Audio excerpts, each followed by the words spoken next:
If you try something, you're gonna achieve it someday. Maybe not today, I'll do it next time, or the next time, or next time, but I will do it.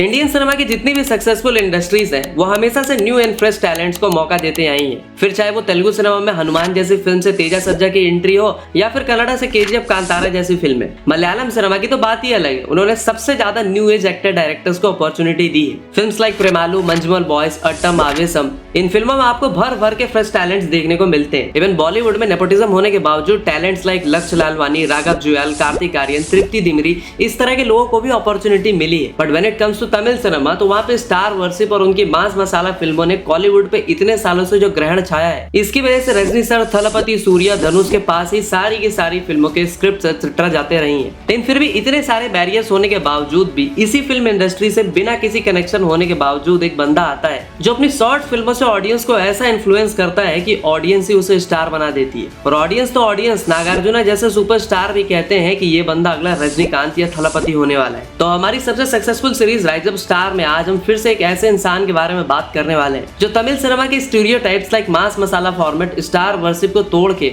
The boy next door and काफी relatable characters play करता है, जिसकी पहली ही film Comali अपने budget से 4-5 times ज्यादा collection करके blockbuster हो जाती है। दूसरी फिल्म लव टुडे अपने बजट से 18 टाइम्स ज्यादा कलेक्शन करती है। और जहाँ दुनिया रजनीकांत के डिफरेंट स्टाइल्स को कॉपी करती है, वहीं रजनी सर ने भी प्रदीप के स्टाइल को इमिटेट किया था। He did this.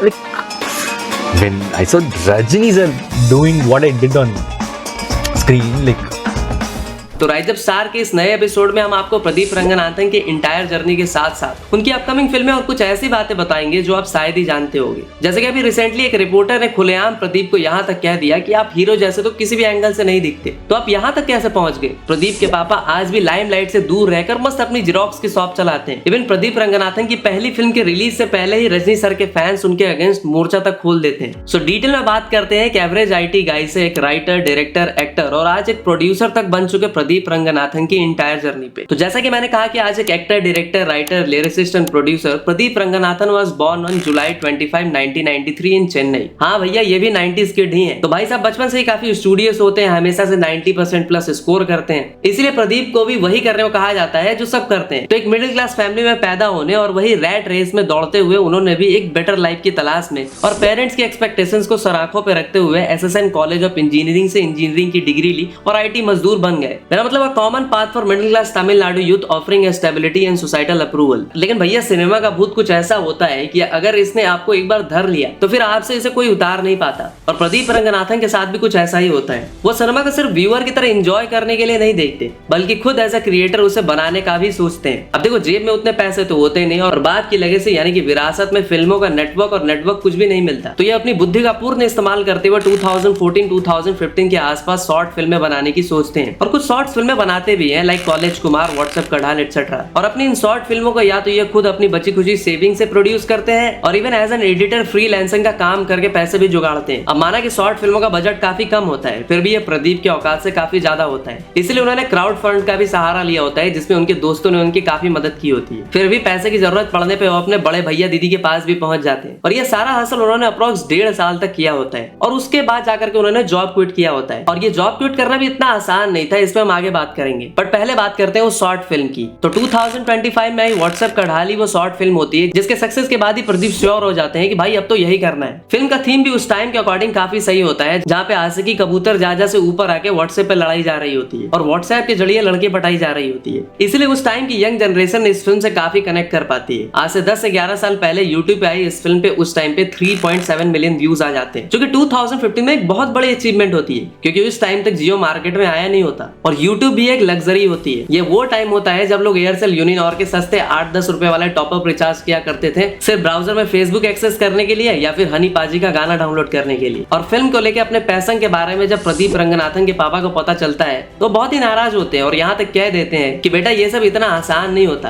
तुम्हें क्या लगता है कि तुम मनी रत्नम हो, 1 लाख लोगों में से सिर्फ एक मनी रत्नम बन पाता है, और बेटा मुझे तुम्हारे लक्षण बिल्कुल ठीक नहीं लग रहे। मतलब टिपिकल मिडिल क्लास बाप वाला बिहेवियर उनके साथ भी होता है। इसीलिए उन्होंने इसके बाद अपने पापा को अपने प्लान्स बताना बंद कर दिए होते हैं, बट अपना पैशन नहीं छोड़ा होता और 1.5 साल तक अपने आईटी जॉब के साथ अपने पैशन पे सैटरडे संडे काम भी करते हैं। और जब उन्हें छोटे मोटे एड्स मिलने लगते हैं तो फाइनली वो अपनी माँ को बताते हैं और 2017 में जॉब क्विट कर ही देते हैं और अपनी माँ से अपने पापा को कुछ भी बताने को मना करते हैं। उनकी माँ भी उनके पापा को बहुत अच्छा चूरन देती है कि बेटा वर्क फ्रॉम होम कर रहा है, नाइट में वो अपने ऑफिस का काम करता है, ये कहते हुए कि ये कंपनी नाइट शिफ्ट करवाती है इसीलिए वर्क फ्रॉम होम दे रही है। इससे होता है कि प्रदीप रात में अपने प्रोजेक्ट पे काम करते हैं और दिन में सोते हैं। अब भाई इतने अच्छे एक्टर की माँ भी तो एक्टर ही होंगी, तो माँ भी ब्रिलियंट एक्टर की तरह काम करती है और दिन में जब प्रदीप सो रहे होते हैं तो उनकी माँ कहती है कि बेचारे लड़के को रात में ऑफिस वालों ने कितना काम कराया है, देखो कैसे थक के सो रहा है। ये सब नौटंकी तब तक चलती है जब तक 2019 में उनकी बतौर डायरेक्टर राइटर वाली फिल्म नहीं आ जाती कोमाली। कोमाली का ऑफर भी प्रदीप को उनकी short film WhatsApp Kadhal and college diaries की वजह से ही आया होता है। Actually actor Jayam Ravi and the production house Vels film international ने उनका काम देखा होता है, जिससे वो काफी इंप्रेस्ड होते हैं और उन्हें अच्छे से पता होता है कि शॉर्ट फिल्म की directing, editing, acting, VFX with limited resources का पूरा काम प्रदीप ने खुद किया है। इसीलिए प्रदीप रंगनाथन को कोमाली जैसी फीचर फिल्म में डेब्यू करने का मौका मिल ही जाता है, जिस फिल्म के लीड में खुद जयम रवि और काजल अग्रवाल होते हैं। फिल्म की स्टोरी भी काफी सही होती है, जहाँ एक इंसान 16 ईयर्स से कोमा में रहने के बाद जब उठता है तो पूरी दुनिया काफी आगे बढ़ चुकी होती है और उस नई दुनिया के साथ सेटल डाउन होने में उसे जो चैलेंजेस आते हैं, फिल्म उसे नुआंसेस एंड डिटेलिंग को बहुत ही काफी अच्छी तरीके से दिखाती है और इसीलिए ऑडियंस मंत्रमुग्ध भी हो जाती है। यह film generational change, humanity and adaptation पे भी काफी डिटेल में बात करती है और 15 करोड़ के बजट में बनी है फिल्म 91 करोड़ का बिजनेस करती है और ब्लॉकबस्टर साबित होती है। और ऐसा नहीं था कि प्रदीप रंगनाथन को यह फिल्म बैठे बैठाई मिल गई थी। सिनेमा के दंगल में नेपोटिज्म ने उन्हें कई बार धोबी पर झाड़ मारा था, लेकिन अनलाइक उन्होंने अदर एक्टर्स अपना रिज्यूमे बनाने के बजाय अपने काम का डेमो अपनी शॉर्ट फिल्मों से दिखाया, तब जाकर कुछ बात बनी। I was working in IT, and each Saturday, Sunday, I'll prepare a resume with all CDs of my short films, and I'll go to 3 offices or 4 offices in each day to join as an AD. And in that few 1 or 2 times, I would have got a call. And after 2-3 weeks, they'll say, there is another person from this TV channel, they have recommended him. I don't think so we can place you here. So I didn't get an opportunity at all to join as an AD to anyone. So I started making short films, and one of my short films became viral, that is Love Today. And when I went to the production houses and they started recognizing me, and that's how Komali happened. और इसी film के बाद से ही प्रदीप के पापा को भी उनके विजन और पैशन पे विश्वास हो जाता है और वो भी उनके काम के सबसे बड़े फैन हो जाते हैं। अब देखो, जैसा कि जाकिर खान ने कहा था कि हमारे मिडिल क्लास पेरेंट्स हमारे दुश्मन नहीं होते, बस वो ये नहीं चाहते कि हमारा बच्चा गरीब मरे, इधर उधर की ठोकरें खाए। वो आपके फ्यूचर के लिए थोड़े वरीड होते हैं, इसलिए वो आपसे सख्ती से पेश आते हैं और अगर एक बार आप अच्छा खासा पैसा कमाने लग जाते हो तो फिर वही आपके सपोर्ट में सबसे पहले आकर खड़े होते हैं। और आपको शायद ही पता होगा कि प्रदीप रंगनाथन की कोमाली एक बहुत बड़ी गंदी कंट्रोवर्सी में भी फंसती है। दरअसल फिल्म रिलीज से पहले जब इसका ट्रेलर आता है तो ट्रेलर के एक सीन में कॉमेडिक सीन होता है, referencing Rajinikanth delayed political entry, मतलब थोड़ा सार्केज्म लिया जाता है। होता कुछ ऐसा है कि फिल्म के लीड कैरेक्टर यानी जयम रवि जब कोमा से 16 इयर्स के बाद जागते हैं तो काफी सारी चीजों के बारे में पूछते हैं, जिसमें से ये भी एक होता है कि रजनीकांत ने अब तक पॉलिटिक्स ज्वाइन क्यों नहीं करी, जबकि रजनीकांत ने 1996 में ही अपने पॉलिटिक्स में एंट्री की हिंट दे दी होती है। अब देखो, इस तरह का सार्केज्म तमिलनाडु ऑडियंस पचा नहीं पाती और मामला इतना बढ़ जाता है कि हैशटैग बॉयकॉट कोमाली और हैशटैग नलैया तमिलगम रजनी भी ट्रेंड करने लगता है। वेल, तमिलनाडु में रजनी सर को फिल्म में विलन से मार खाते हुए नहीं दिखाया जाता,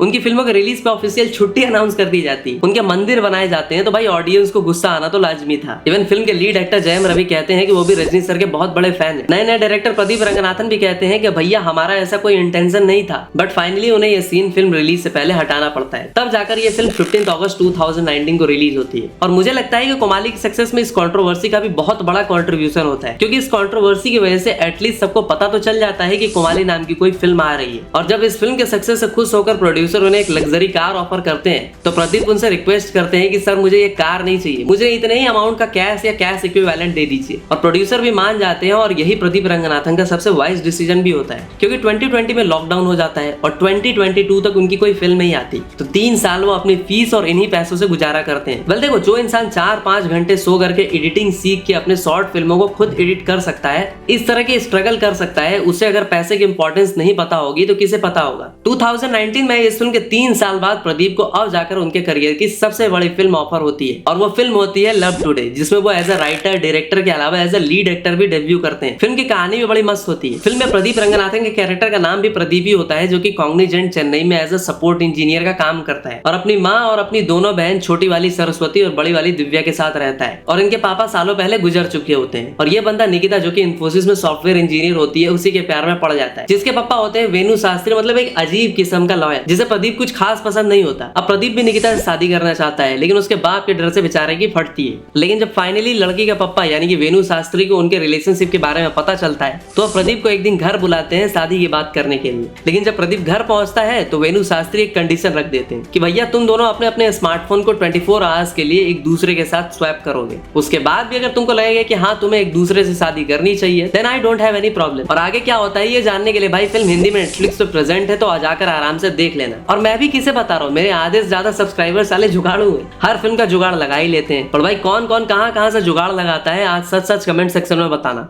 हाँ तो लव टुडे ही वो फिल्म होती है जो 5 करोड़ के बजट में 105 करोड़ का वर्ल्ड वाइड बिजनेस करती है, मतलब अपने बजट से 21 टाइम्स ज्यादा कलेक्शन करती है। और प्रदीप रंगनाथन को इस फिल्म के लिए फिल्म फेयर साउथ का बेस्ट डेब्यू का अवार्ड भी मिलता है। और पता है ये फिल्म प्रदीप को कैसे मिली थी? हाँ कोमाली की सक्सेस एक रीजन तो थी बट उससे भी बड़ा एक रीजन था उनकी 2027 में आई फिल्म APB लॉक का। जैसे कि प्रशांत नील की सालार उन्हीं की फिल्म उग्रम का ही एडवांस एंड ब्रॉड वर्जन की रीमेक थी और वैसे ही प्रदीप रंगनाथन की लव टुडे 2017 में आई उनकी शॉर्ट फिल्म APB लॉक से इंस्पायर्ड थी। देखो प्रदीप रंगनाथन ने अनलाइक इंडस्ट्री में किसी को आइडल मान के पूरा का पूरा उसको रोड मैप फॉलो करने के बजाय खुद के लिए एक नया रूट क्रिएट किया। और आप नोटिस करना in his films unique blend of youth centric story telling, relatability and sharp self awareness ही इन्हीं चीजों की वजह से यंग जनरेशन खासकर जेन जी इनकी फिल्मों से कनेक्ट कर पाती। दूसरे स्टार्स की फिल्मों की तरह प्रदीप की फिल्मों में वो one man army, larger than life characters या फिर गरीबों का मसीहा या रेबल टाइप कैरेक्टर प्ले नहीं करते। उनके कैरेक्टर्स कुछ ऐसे होते हैं एक आम इंसान जो गलतियां करता है, स्ट्रगल करता है, जिसकी लाइफ बिल्कुल परफेक्ट नहीं है, वो किसी को बीच चौराहे पे खड़े होकर ज्ञान नहीं देता। और इस तरह के rooted and real life characters ही प्रदीप की फिल्मों की USP भी बनी। अब कई लोग आज प्रदीप की इस तरह की ग्राउंडेड फिल्मों को धनुष की फिल्मों से कंपेयर करते हैं और कहते हैं कि धनुष ने तो ऑलरेडी ऐसी फिल्में काफी सारी कर रखी हैं। लेकिन मुझे लगता है कि ये कंपैरिजन फिल्मों से ज्यादा उनके लुक्स को लेकर के होती है, क्योंकि धनुष भी अपनी पुरानी फिल्मों में चूसे हुए आम जैसे ही दिखते थे और प्रदीप भी कुछ वैसे ही दुबले पतले जैसे दिखते हैं। बट हाँ दोनों की फिल्में कंटेंट ड्रिवन जरूर होती है, लेकिन जहां धनुष अपनी फिल्मों में काफी serious and emotional role play करते हैं, सबसे बेस्ट एग्जांपल दूं तो असुरन एंड बड़ा चेन्नई, तो वहीं प्रदीप की फिल्में new age drama with thoughtful social messages के साथ होती हैं और ये relatable modern day problems and light humour and emotional depth ही उनकी फिल्मों की सबसे बड़ी USP भी होती है। लव टुडे की सक्सेस के बाद प्रदीप फिर से 3 साल का वेट करते हैं और 2025 में फिल्म लाते हैं ड्रैगन। इस बार पहली बार प्रदीप ने ये फिल्म लिखी या डायरेक्ट नहीं की होती, बल्कि फिल्म के राइटर एंड डायरेक्टर होते हैं अश्वनाथ मरिमुथु, जो कि प्रदीप के ही बहुत पुराने दोस्त होते हैं। और ड्रैगन की कहानी भी बड़ी दिलचस्प होती है, जहाँ एक दिल टूटा आशिक दी राघवन खुद को प्रूव करने के लिए जॉब ढूंढता है और जुगाड़ लगा के उसे जॉब मिल भी जाती है। लेकिन आगे चल के कैसे उसके घोड़े लगते हैं, कहानी इसी को बड़ी मस्त तरीके से ह्यूमर के साथ दिखाती है। और 37 करोड़ के बजट में बनी ये फिल्म 150 करोड़ का कलेक्शन करती है। फिल्म में एक्ट्रेस कयाडू लोहार के साथ प्रदीप की केमिस्ट्री लोगों को बहुत पसंद आती है। रूमर्स ऐसे भी होते हैं कि भैया दोनों एक दूसरे को डेट भी कर रहे हैं। और एक बात आपको शायद ही पता होगी कि आमिर के लंबे लड़के की फिल्म लव्यापा, जो कि लव टुडे की रीमेक होती है, तो प्रदीप रंगनाथन अपनी इस फिल्म के रीमेक को प्रोड्यूस करने की गलती भी करते हैं और लव्यापा के प्रोड्यूसर बन के प्रदीप रंगनाथन बुरे फंसते हैं, क्योंकि 60 करोड़ में बनी ये फिल्म 10-12 करोड़ का कलेक्शन भी ठीक से नहीं कर पाती। वेल अनलाइक अपनी दूसरी फिल्मों के बीच 3 साल का गैप रखने वाले प्रदीप 2025 में नॉन स्टॉप काम करते हैं और यही 17 अक्टूबर को अपनी एक और फिल्म डूड लेकर आते हैं, जिसकी अपॉर्चुनिटी को देखते हुए लैडर भाई ने भी ये वीडियो डाल दी है। बट इस फिल्म के प्रमोशन के टाइम पे ही उन्हें ओपनली बॉडी शेविंग भी फेस करनी पड़ती है और एक आरामजादी रिपोर्टर तो उन्हें यहाँ तक कह देती है कि भाई तुम किसी एंगल से हीरो नहीं लगते, तो यहाँ तक कैसे पहुंच गए? जिस पर प्रदीप का जवाब इतना माइंडफुल होता है कि पूरी की पूरी ऑडियंस तालियां बजाने लगती है। Don't take in negative. మీరు హీరో మెటీరియల్ ఉండరు, బట్ మీ సక్సెస్ చూసినా ఫ్యాన్ ఫాలోయింగ్ చూసినా కూడా ఒక 2 మూవీస్కి అట్లా ఫ్యాన్ ఫాలోయింగ్ అనేది చాలా రేర్ కేసెస్లో జరుగుతుంది. సో దాని వెనక ఉన్నది hard work luck? Hard work, luck, yeah. Hard work is there. And obviously, I've been thinking over few months and all, the love I'm getting and all those things, like even when yesterday I went, there are a lot of talented people like me I've seen, and a lot of them. But this has happened to me. I think it also has God's grace. So it is hard work and God's grace. And more important is that I think people see themselves in me. और शायद इसीलिए नागार्जुना उन्हें अगला रजनीकांत या धनुष तक बता देते हैं। देखो आज भले ही प्रदीप को लोग अगला रजनीकांत या थलापति बता रहे हैं, लेकिन प्रदीप रंगनाथन ने खुद कन्फेस किया कि तमिल इंडस्ट्री में उन्हें कई बार नीचे गिराने की कोशिश की गई। क्रैप थिंकिंग माइंडसेट में बात करते हुए उन्होंने कहा कि people within the industry to pull down और undermine anyone trying to rise और succeed beyond the norm. This mindset reflects a kind of a jealousy and fear of other success where individuals would rather see others fail than support their growth. अब ये शब्द उन्होंने किस महानुभाव के लिए कहा है वो नहीं बताया, बट समझदार हो तो समझ ही गए होंगे। हाँ, तो अब प्रदीप रंगनाथन की अपकमिंग फिल्मों में बात करते हैं, जिसमें सबसे पहली है लव इंश्योरेंस कंपनी।